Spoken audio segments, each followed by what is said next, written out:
De momento, a la espera de que Donald Trump llegue a la Casa Blanca, estamos hablando de Biden, de estas decisiones de Estados Unidos. Se ha comentado mucho este permiso de los misiles OTAN, pero esta semana también su administración daba el ok, daba permiso para utilizar minas antipersonas. De nuevo, también pues dando un poco muestra de esta escalada sin freno, ¿no?, por parte de Estados Unidos. Hablábamos mucho de Biden, pero Antonio, te quiero preguntar por Trump, por el margen de maniobra que le puede quedar y sobre todo la patata caliente que le están pasando, ¿no? Porque, claro, hablamos mucho, ¿no? Quedan 2 meses, pero es que a este paso para cuando llegue Trump a lo mejor ya no se puede frenar, ¿no? A lo mejor es también lo que se está buscando con estas últimas decisiones, que Trump no puede hacer nada. Bueno, antes de pasar a Estados Unidos, yo voy a utilizar algo que decía ahora mismo Adrián, y es acerca de diría yo, la retórica guerrerista de nuestros líderes europeos. Es decir, que en vez de decir, bueno, pues venga, vamos a impulsar negociaciones de paz o lo que sea, están en la dinámica contraria, que es la de vamos a enviar más dinero, vamos a dar más autorizaciones, vamos a mostrarle a Ucrania nuestro apoyo indiviso y sin fisuras y tal. Es decir, esa dinámica, esa retórica guerrerista, ya digo que Adrián hablaba un poco de ella, ¿no? Dice, porque en vez de dar marcha atrás, pues estamos dando marcha hacia adelante, vamos escalando la tensión. Para mí es muy raro, porque yo cuando era joven, cuando era estudiante, yo estudiaba el tema este de los conflictos y cómo la Unión Europea está metida pues en todo esto de la resolución de conflictos y cómo la Unión Europea siempre ha contribuido pues a pacificar los conflictos que ha habido en África o en Yugoslavia o no sé dónde y tal. Y la actitud de Europa en los últimos 5 años y sobre todo en los últimos 2 años y medio es totalmente la contraria. Y ya en los últimos meses ya no es que sea la contraria, es que es espeluznante, ¿no? Porque, ya digo, deben de estar muy seguros y deben haber visto los planes ya sobre la mesa de Putin de invadiendo ya Lisboa o algo así, porque si no, no me explico esa actitud. Y yendo a Estados Unidos, aquí caben, dos hipótesis con el tema de Trump. Y es que no lo sepa, o que no dé su permiso, o que no sepa absolutamente nada de estos temas, o que realmente el equipo de Biden o el equipo de transición sí que le haya informado, sí que le haya dado permiso, de manera tácita, Trump le haya dado permiso para hacer ese tipo de cosas. Yo con el corazón en la mano no puedo decir, no puedo optar por una o por otra, lógicamente, porque no tengo conocimiento de lo que ha sucedido ahí en esas conversaciones entre los equipos de transición de los demócratas y los republicanos. Pero yo quiero creer, y subrayo, quiero creer que efectivamente Donald Trump no es eso lo que quiere, sino que lo que quiere es resolver, no voy a decir resolver el conflicto, pero sí parar la guerra en seco. Ese, digamos, sería el objetivo. Que, insisto, parar la guerra en seco a nosotros nos puede parecer un objetivo bastante fácil, ¿no? Como parar un coche, pero es que esto no es parar un coche. Esto es parar algo más que un transatlántico, ¿vale? De tal manera que, ya digo, hay dinámicas de la guerra que se han puesto en marcha y que son muy difíciles de parar.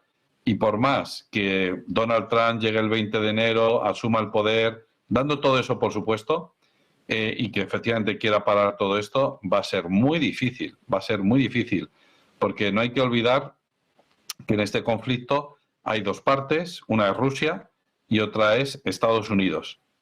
Efectivamente, hay dos partes, una es Rusia y la otra es Estados Unidos. No he dicho Ucrania, ¿vale? No he dicho Ucrania. Ucrania ya no existe como país. Ucrania ya no tiene un presidente legítimo. En este conflicto hay dos países enfrentados, Rusia, Estados Unidos. Yo lo repito cuantas veces queráis, pero yo creo que ha quedado bastante claro, ¿no? Si no he cometido un error, no ha sido un lapsus. Es un conflicto entre Rusia y Estados Unidos. Y Estados Unidos puede decir, bueno, hasta ahora mis predecesores han actuado de esta manera, pero yo, vale, de acuerdo, perfecto, tú haz lo que quieras, pero yo ya llevo 2 años y medio, Putin, hablemos de Putin, yo ya llevo 2 años y medio luchando esta guerra. No voy a dejar esta guerra por nada. No voy a dejar esta guerra porque sí. Yo voy a conseguir, yo voy a alcanzar los objetivos que me he fijado. Y si no, no dejo esta guerra. Y si no, prosigo con esta guerra. Además, te demuestro que puedo seguir con ella. ¿Que económicamente a lo mejor me va a fastidiar? Pues sí. Y ya lo último que quería decir es, precisamente hablando de Zelensky, de la suerte de Zelensky. A Zelensky le espera un oscurísimo futuro. Un oscurísimo futuro. Yo le deseo todo lo mejor en la vida, en sus negocios, o en su vida retirada en Londres, o en su palacio que se ha comprado en el Reino Unido con los Lamborghini o los Bugatti que se ha comprado, o lo que sea. Me da igual. Que viva todo lo que quiera, todo el tiempo que quiera y tal, pero le espera un oscuro futuro. Porque algo me dice que el final del régimen de Zelensky va a ser igual que el final del régimen de Hitler. Encontrarán a alguien dentro del entorno de Zelensky que le dé una puñalada trapera y le venda a Occidente y le sirva en bandeja a Estados Unidos, de tal manera que esa otra persona de su entorno sí que firme la paz, o el armisticio por lo menos con Rusia, y sí que inicie una especie de transición hacia una nueva situación en la que Rusia pues tendrá algo mucho que decir. Bueno, pues todos pendientes de Donald Trump y también de estas hipótesis que planteaba Antonio, la duda que hay en estos momentos, ¿no? Si Trump está al tanto de lo que iba a suceder, si sabía que se iba a dar este permiso para utilizar misiles de largo alcance, estas minas antipersonas, aquí vamos hacia el choque total con Rusia, o si simplemente se mantiene al margen porque ahora es presidente de Estados Unidos y no es lo mismo. Eduardo, quiero saber qué piensas tú, si le damos un poco de margen a Donald Trump, si pensamos... bueno, pues que es buena persona, ¿no? Que en este caso quiere realmente la paz, o si pensamos, bueno, pues que él mismo ha dado permiso también a Biden para que haga esta escalada, para que busque esta escalada con Rusia. Eduardo, quiero saber un poco cuál es tu planteamiento, por dónde crees tú que van los tiros.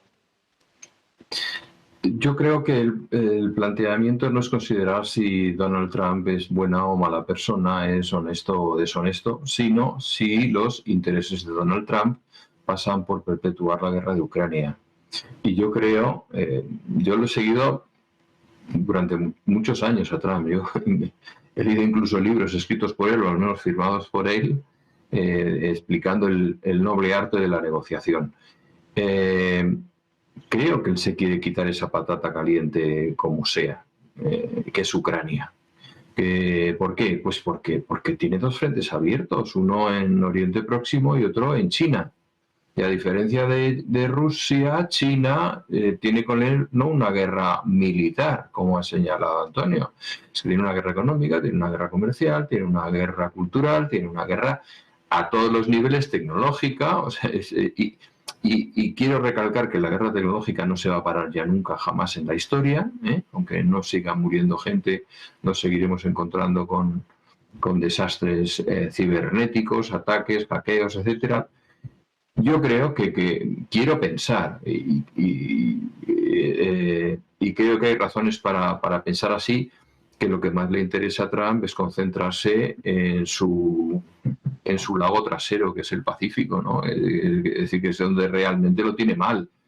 Y luego, por otro lado, tiene que dar servicio y cobertura a Israel, que es un país que siendo todo lo pequeño que es, pero dada la enorme influencia de su comunidad en todo el mundo, pues no está dispuesto a que le dicten cuál es la iniciativa estratégica en su zona. O sea, a Estados Unidos lo que le dice, sea Trump, o sea quien sea, es: quiero que seas un excelente proveedor. Yo ya me ocupo, déjame que yo ya lo resuelvo, ¿no? Entonces, esa postura con Israel es cómoda, es confortable, porque, bueno, pues le puede servir para que ese conglomerado militar alemán, norteamericano industrial, pues siga dando salida a cosas que ya tiene en marcha, ¿no? Pues en vez de a Ucrania, pues lo mandamos a Oriente Próximo y a toda esa zona. Y me concentro de verdad en lo importante, que es poner a China de rodillas, porque es que eso sí que ahí el tiempo corre en contra de Estados Unidos. Cada día que no se enfrenta a la cuestión de una manera tan decidida como está demostrando en Ucrania, va en contra suya. Va en contra suya y va en contra de esos sitios en donde, de esos swing states en los que ha ganado. Es decir, al final ha sido gente a la que ha convencido diciéndole: queridos amigos de Detroit, no fabricamos coches por acá, son chinos y son coreanos, volvemos nosotros, ¿no? Es decir, no puede defraudar a la masa que está detrás de él. Tiene que reindustrializar el país y tiene que atacar al quien le está haciendo daño, porque Rusia, desde luego, económicamente no le está haciendo ningún daño a Estados Unidos ni está en condiciones de hacerlo. Es un proveedor excelente de materias primas, pero digamos que salvo tecnología militar, en donde tiene ejemplos como el que acabamos de ver ayer, pues francamente pues no es comparable en inteligencia artificial, en Big Data, en gestión, todo esto, ¿no? Con Estados Unidos, ¿no? Creo que Trump, el sueño de Trump sería encontrarse con una Rusia asentada en aquellos territorios que ya ha ocupado, que la persona que negocie la paz, que no va a ser Zelensky, porque Zelensky para eso está quemado, y yo creo que incluso su ego le impediría ser la persona que se siente a firmar, diría yo, tal, me recuerda un poco a la sucesión de los últimos presidentes de Vietnam, ¿no? A los cuales no les decían nada. Los americanos era un tema entre China, Rusia y Estados Unidos, y iban sucediéndose uno detrás de otro, y bueno, pues al final tenían, como decía Antonio, un exilio dorado, pero desde luego no pintaban nada, ¿no? Entonces el sueño de Trump es eso, querida Ucrania, asume tu condición, asume los enormes problemas internos que arrastras, Tú tienes un pasado tan turbio como haber echado a 400.000 polacos en la Segunda Guerra Mundial, haber matado a 80.000 polacos en la Segunda Guerra Mundial en Galicia, en tierras de Ucrania, o sea, eso sí que ha sido una limpieza étnica, perseguir a la minoría húngara, es decir, ahí, como señalaba Adrián, está muy cerca de ser un Estado fallido, muy cerca de ser un Estado fallido. Entonces, eso, un alto el fuego, efectivamente, 24 horas un alto el fuego se puede conseguir, y las negociaciones, pues como las de Corea del Norte o como las de Vietnam, meses y meses en París o donde toque, o en Constantinopla o en donde se preste. Y con esto concluyo. Pues precisamente, ya que estamos hablando de Donald Trump, vamos a mirar a la última hora. La agencia Reuters está informando en estos momentos de que un juez de Nueva York ha concedido este viernes al presidente electo de Estados Unidos permiso para pedir la desestimación de su caso penal por sobornos, en el que fue declarado culpable a principios de este año a la luz de su victoria en las elecciones presidenciales estadounidenses del 5 de noviembre. El juez que supervisa este juicio contra Donald Trump por el escándalo de compra de dinero para silenciar a sus seguidores ha aplazado su sentencia, que estaba prevista para la próxima semana. El juez Juan Merchan también ha acordado posponer la emisión de su decisión sobre la inmunidad presidencial hasta después de revisar la presentación de las partes. Aceptó la solicitud de Trump de presentar una moción para desestimar este caso, ordenándoles que presenten sus documentos antes del 2 de diciembre. Se ordenó a los fiscales que respondan antes del 9 de diciembre. El equipo de Trump quería tener hasta el 20 de diciembre para presentar su documentación. El juez no ha fijado una nueva fecha para la sentencia ni hizo más declaraciones sobre este atraso. El juez Merchan aplaza indefinidamente la sentencia contra Donald Trump por sobornos a acusados pendientes de Donald Trump, también de sus casos penales, fiscales. Adrián, quiero saber qué opinas, qué esperas de Donald Trump y sobre todo qué margen le va a quedar para negociar teniendo en cuenta la actual escalada. Bueno, vamos a ver, esa es la gran cuestión, ¿no? Vamos a ver, en principio las últimas señales no son muy positivas, porque el primer mandato de Donald Trump estuvo lleno de contradicciones y buena parte de esas contradicciones las hemos relacionado siempre con la propia debilidad de Trump. Trump en el primer mandato no controlaba ni siquiera su partido, se ve enfrentado a una administración norteamericana que es tremendamente compleja, con infinidad de agencias y departamentos que formalmente obedecen al presidente, pero en la práctica tienen dueños externos, de intereses externos al gobierno. Y bueno, de alguna forma se explicaba pues muchas de las decisiones que tomó Donald Trump en ese contexto, en las que sus seguidores decían, bueno, bastante hizo con sobrevivir 4 años en la presidencia, ¿no? Ahora pensábamos que, bueno, ya aparentemente controla el partido, tiene una experiencia, sabe cuáles son los puntos fuertes y débiles del enemigo, de Wall Street, sabe por dónde tiene que actuar, qué es lo que tiene que controlar, pero bueno, hay signos de que esto no va a ser tan claro, ¿no? El primero y el más claro ha sido esta votación del Senado, en la que la propuesta de Donald Trump para representar al grupo mayoritario, a la mayoría republicana, pues se ha echado atrás y han nombrado a otra persona, ¿no?